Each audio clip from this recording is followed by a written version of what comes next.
The unit that would become the 4th Battalion of the Bedfordshire Regiment was variously referred to as the Extra Reserve, Special Reserve or Extra Special Reserve, but was essentially the second line of reserves within the structure of the regiment. Its origins hail back to the Militia Act of 1757, when it was formed as one of 2 county militia battalions associated to Bedfordshire. As with the 3rd Reserve Battalion, elements of the county's 2nd Militia Unit were reported as having provided reinforcement drafts for the campaigns against Napoleon's forces and the Crimean War, albeit for regiments not associated to Bedfordshire, and as drafts for the 2nd Bedfordshires during the South African Wars. Other than that, it remained a home-based, part-time unit for the entirety of its history leading up to the Great War. The Territorial and Reserve Forces Act 1907, also referred to as Haldane's reforms, saw many national-level changes which directly affected the battalion. Within the reforms, the need for additional reserve battalions to supplement line regiments was addressed. As a result of the 124 militia battalions which existed at the time, 74 became reserves within the existing line regiments, 27 became additional battalions of reserves, with the remainder being disbanded. This saw the formation of the 4th Battalion of the regiment as one of the 27 Extra Special Reserve units. Section 30 of that Act provided the opportunity for men with no prior service in the regulars to enlist into the reserves, with the men themselves being known as Special Reservists and forming the new second line of reserves.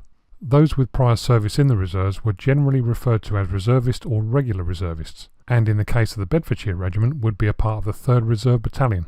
Reservists were more highly trained, having spent time in the regulars, and therefore able to bring the regular battalions up to operational strength quickly in times of war, with the inexperienced special reservists capable of being brought up to an operational readiness in a matter of months. Within the National Reserve Army, the special reservists trained annually and could elect to join the regular army on completion of their initial recruit drill period. When Britain joined the Great War in August 1914, the men of the 4th Battalion were mobilised and started training in earnest to bring them up to operational readiness as reinforcements for the regular battalions on the front line. After the initial period of organisation, the battalion was posted to the East Coast Defence Force along with the 3rd Reserve Battalion of the regiment and manned the defences around Felixstowe and Harwich. New recruits into the regulars or reserves were posted to the battalion for training, and drafts started going overseas to reinforce the regiment's 2 regular battalions on the Western Front over the first winter of the war. Other than aerial bombing raids, the battalion's time in the East Coast Defence Force was unremarkable, but that would change in 1916. On the 10th of July 1916, the 4th Bedfordshires and 7th Royal Fusiliers, both Special Reserve Battalions, received orders to mobilise for overseas service. A hasty reorganisation saw all men fit for overseas service in the 3rd and 4th Battalions transferring into the 4th, and those unfit, over age or still training moving into the 3rd Bedfordshires. 2 weeks later, the 4th Bedfordshires found themselves crossing the English Channel, and they landed at Havre early on the 25th of July.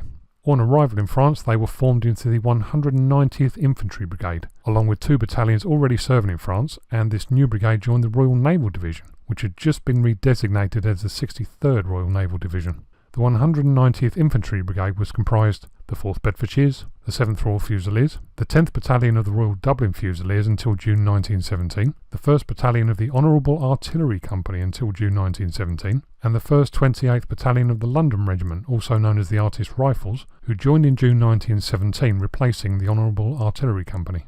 And the 1st of the 4th King's Shropshire Light Infantry between August 1917 and their disbandment in February 1918. A few weeks later, the Bedfordshires started rotating into the firing line around the Ancre River Valley on the Somme, and their life in the trenches started in earnest. It is well worth going into a little more detail about the division, not just to put the 4th Bedfordshire service into a context, but because it is in itself a fascinating subject. The Royal Naval Division had originally been formed in August 1914 from surplus naval reserves. It was organised as a 3-brigade unit instead of the traditional 4 brigades infantry divisions were comprised, with the battalions named as Royal Marine Light Infantry or after naval commanders such as Nelson and Drake. They were very basically armed and equipped as infantry and rushed to Belgium with no support units to try and help the Belgian troops hold the German advance at Antwerp.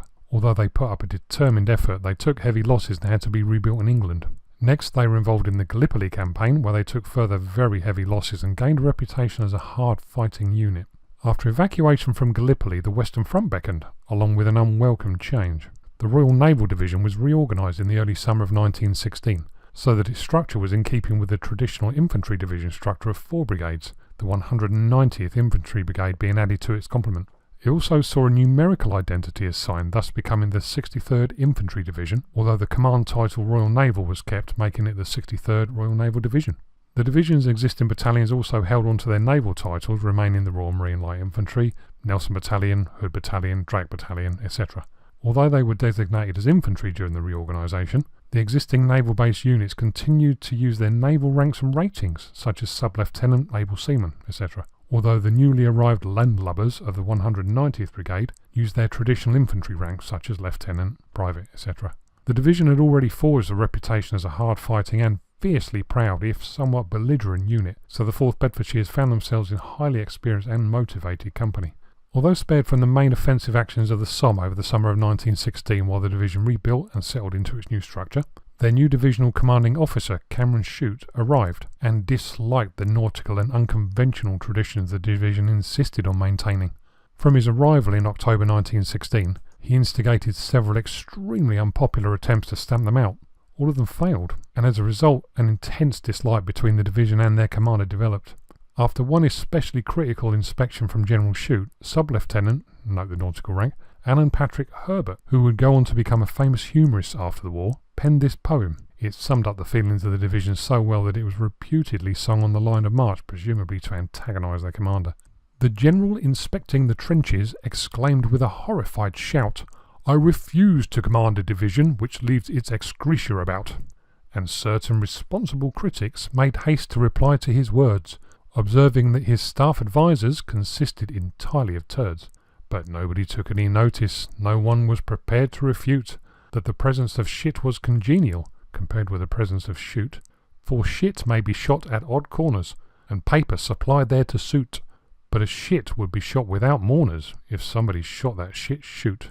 General Shute left the division in February 1917 after just 4 short months butting heads with them and failing. As the Battle of the Somme 1916 drew to a close, one last attempt was made to iron out a German salient in the northern sector, which saw the division engaged in the mud-bound Battle of the Ancre in November 1916.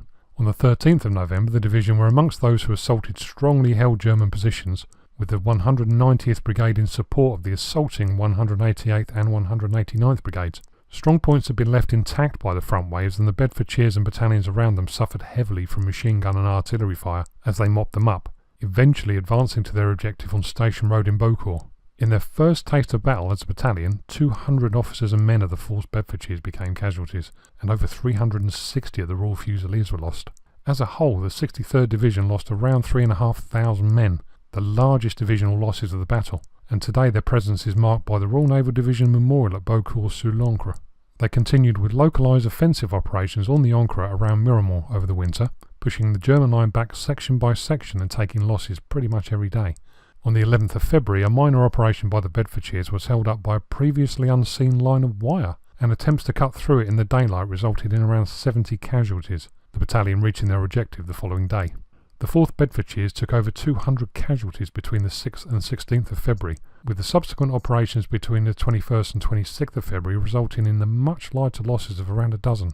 April 1917 saw them committed to the Battle of Arras, which saw the British Army's highest daily casualty rate. On the 15th of April, a reconnaissance was made by the Bedfordshires and Royal Dublin Fusiliers, which cleared a 1,000-yard stretch towards the fortified village of Gavrelle with very light losses.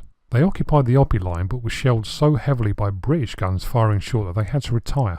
During the retirement across the open ground, 60 Bedfords were lost to friendly fire. Next, the division were engaged in the Second Battle of the Scarpe on the 23rd and 24th of April 1917. During the division's assault on Gavrelle, the 190th Brigade attacked the northernmost sector of the village, including the open ground to its north, with the Bedfordshires and Royal Fusiliers providing the assaulting waves. The Royal Fusiliers in the north of the brigade sector met uncut wire and suffered badly in the open ground as they tried to divert around it, while the Bedfordshire's to their south advanced straight through the northern sector of Gavrelle and took the first 2 objectives with very light casualties. When they left the village to assault their final objective to the east, they were met with intense machine gun fire from the intact windmill to the northeast of Gavrelle and consolidated a line in the exposed open ground to the northeast of the village. The windmill was in fact heavily fortified with thick concrete, so it was immune to shell fire and bristling with machine guns. 4 German counterattacks were repulsed by the brigade that day, with more following the day after, but the line was held. Unfortunately, the Bedfordshires had suffered close to 300 casualties in the process. Days later, the division was committed to the Battle of Arleux on the 28th and 29th of April 1917. The Honourable Artillery Company and Royal Dublin Fusiliers of the 190th Brigade provided the assaulting waves this time, attacked at dawn and captured their objectives along the Ypres line, but were driven out by counterattacks. The battle-worn Bedfords and Royal Fusiliers were in support and received sudden orders, to quote the diary, to form a composite battalion and move to the front line. They attacked the lost section at 4 AM on the 29th of April and recaptured the position again. Another heavy German counterattack threw them back out, although a fresh assault from the Honourable Artillery Company regained the position, after which, as the brigade diary records, they remained masters of the situation. Once the final German counterattack was beaten off, the brigade spent an uncomfortable day being heavily shelled.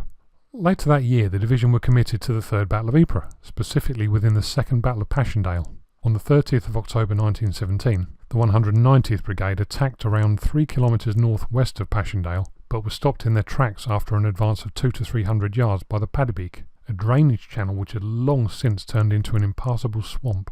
Coming under intense fire from the pillboxes to their front and open northern flank, and having no way to get across the swamp or even to return the fire as their weapons had become choked with the mud, the Bedfordshires lost close to 300 officers and men, the battalions around them faring only a little better as the brigade's casualties amounted to around 900. After the conclusion of the Battle of Cambrai, on the 27th of December 1917, the 4th Bedfordshires were moved into divisional reserve, and 3 days later a surprise German attack hit the divisional lines around Welch Ridge. After an intense back-and-forth struggle, which even included German flamethrowers in addition to heavy artillery fire, both sides took heavy losses and 2 companies of the Bedfordshires were moved up into support of the now weak battalions on the front line. New Year's Eve saw a continuation of the fighting, albeit much less severe than the previous day. By the end of the battle, the division had lost almost 1,500 men, including 2 battalion commanding officers. By that time, German intelligence reports rated the division as being among the British Army's top assault divisions. In the first few weeks of March 1918, the salient the division held was subjected to heavy gas attacks in an attempt to soften the defenders up in readiness for an imminent major German offensive. The Bedfordshire Division were on the front line from the opening day of the 1918 German Spring Offensives, also known as Operation Michael, specifically during these phases of the First Battle of the Somme 1918, the Battle of Saint-Quentin from the 21st to the 23rd of March, and the First Battle of Bapaume from the 24th to the 25th of March. The reality of the week was that the men on the ground were continually engaged in an unending series of defensive actions and fighting withdrawals from the 21st to the 27th of March, all the way back to the banks of the Ancre River. After a few days of support reorganising in early April, the Bedfordshires were attacked again in what would be called the Battle of the Ancre 1918. From the 5th of April, they would be in close contact with German forces for the next 10 days, taking as many casualties over that period as they had during the opening week of the battle. Their losses over the first week of fighting included their beloved commanding officer.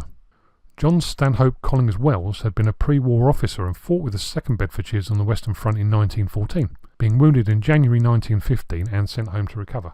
When the 4th Bedfordshires were mobilised for overseas service in July 1916, he went to France with them as a company commander, was promoted to second in command within months, and found himself their acting lieutenant colonel very shortly afterwards. A fearless and impressive leader who very much led from the front, he formed a remarkable battalion around him and his men adored him. He was awarded the DSO for gallantry at Gavrelle in April 1917 and spent time in command of the 190th Brigade that year. During the intense fighting of the German Spring Offensives of March 1918, he led the 4th Bedfordshires quite literally from the front every single day. He was always the last to retire when orders arrived to do so, on each occasion asking for volunteers to help him delay the German forces long enough to enable his men to get away. Every last man within hearing distance volunteered every single time. After a week of heavy fighting, John was killed leading a counter-attack north of Albert. Ironically, it would be the battalion's final act of the opening week of the battle before going into support to rebuild. Acting Lieutenant Colonel Collings Wells would be awarded the posthumous Victoria Cross for his fearless leadership over the week. Trench life resumed over the summer, including much training in preparation for what would become the final series of battles of the war, collectively known as the 100 Days Offensives. The Bedfordshires were engaged during the opening phase of the offensives, the second battles of the Somme 1918, specifically listed as the Battle of Albert 21st to 23rd of August 1918, although in reality the battalion were engaged constantly until the 27th of August. Although the division is recorded as being involved in the Second Battle of Arras 1918, namely the Battle of Drocourt-Queant between the 2nd and 3rd of September, the 190th Brigade spent until the 7th of September pressing the retiring German forces and moving the British lines forward in small steps as opposed to what might typically be considered an all-out battle.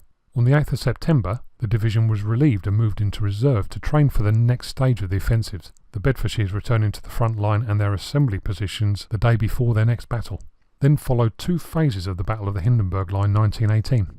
During the Battle of the Canal du Nord, the Bedfordshires crossed the canal and captured their objectives in the formidable Hindenburg Line on the 27th of September, continuing the assault on the 30th before being relieved on the 1st of October. This was achieved for the surprisingly light cost of less than 100 men, especially when considering the sheer scale of the task they'd been faced with. After a short organisation, they were next engaged in a support role during the Battle of Cambrai 1918, between the 8th and 9th of October, losing less than 20 men. Moving into reserve, intense training continued until the 4th of November, when the division returned to the front just a few miles south of Mons, to take part in what would be their final battle of the war during the final advance in Picardy. Although the division's last listed battle was the passage of the Grand Honelle between the 5th and 7th of November, the Bedfordshires and battalions around them continued chasing and engaging the German forces after the 7th of November. The Bedfordshires captured a sequence of villages in the days leading up to the armistice, losing men daily. The 10th of November 1918 saw them assault and take Ascuy by 9:45 am, then consolidate Nouvelle before reaching Harveng at dusk, and attacking Harmigny overnight.